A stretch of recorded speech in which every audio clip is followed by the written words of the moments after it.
Emperor Akbar believed in dreams.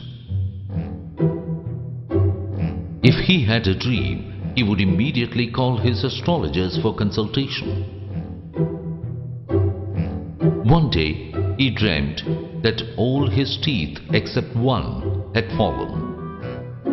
In the morning, he invited his astrologer Fahim. Greetings, Your Majesty. Fahim, I had a strange dream yesterday. What was your dream, Your Majesty? I dreamt that I was toothless except for one single tooth. Fahim's expression changed. Akbar was worried. What is the matter, Fahim? Your Majesty, give me a day's time. I have to consult with other astrologers before discussing this further. As Fahim left, Akbar began to worry more. The next day, Akbar's unease had increased.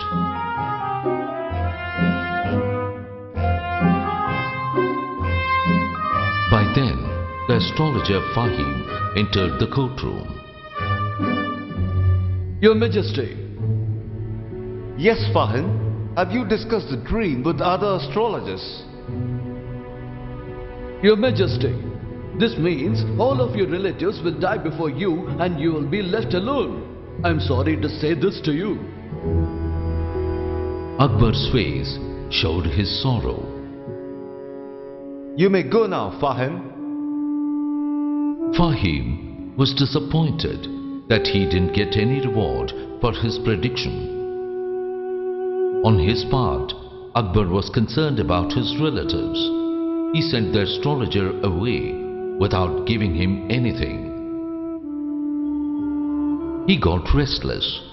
The whole day passed, but he could not find peace of mind. Akbar did not attend the court that day. Birbal comes to the court.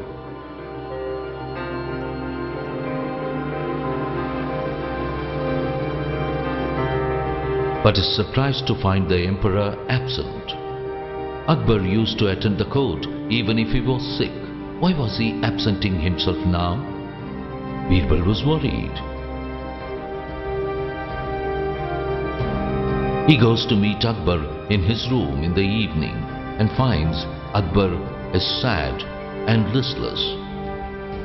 Your Majesty, I just came to tell you that I have come late today.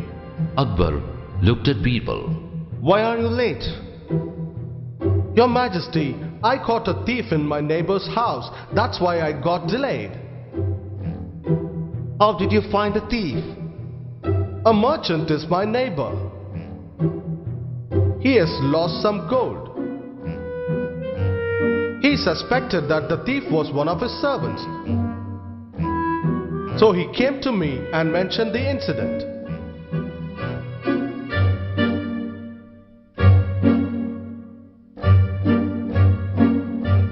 I went to his house, assembled all his servants and asked them about the merchant's missing gold. Everybody denied any knowledge of the gold. I gave a stick of equal length to all the servants of the merchant and told them that the stick of the real thief would be longer by 2 inches the next day. I told all the servants that they should be present the next day with their sticks. Interesting, Birbal. Go ahead.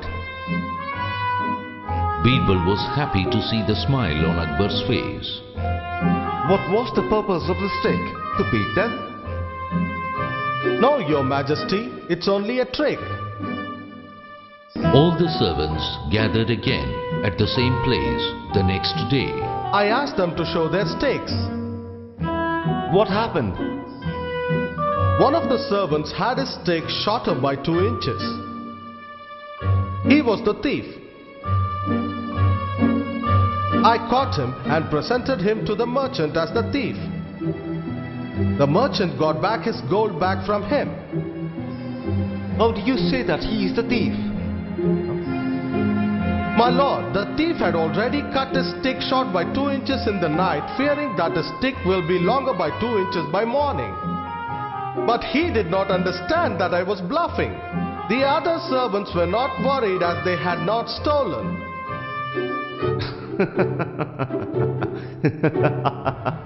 Amazing, Birbal. Birbal was happy to see the emperor laughing. Your Majesty, I am glad now to see you happy. I didn't come here to tell you this story. The court looks dull without you, and I wanted to know the reason for your sadness. Akbar likes Birbal's affectionate nature. Birbal, I had a strange dream. I dreamt that I had lost all my teeth except one. I called Fahim, our astrologer, but he said that all my relatives will die before me. Why do you laugh, Birbal? This is something that's really worrying me. I'm sorry, Your Majesty. May I tell you the meaning of your dream? Do you know astrology? Why not, Your Majesty? There are simple things in astrology. This is a very good dream. Akbar's face brightens. Your Majesty, this means you will live very long and have a life of fulfillment amidst your relatives. Is it so?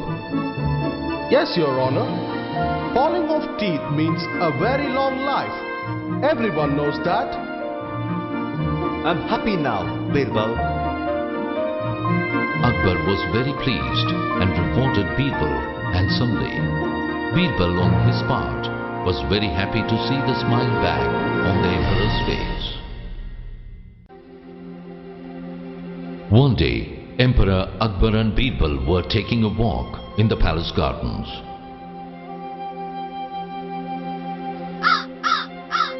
It was a nice summer morning, and there were many crows happily playing around the pond.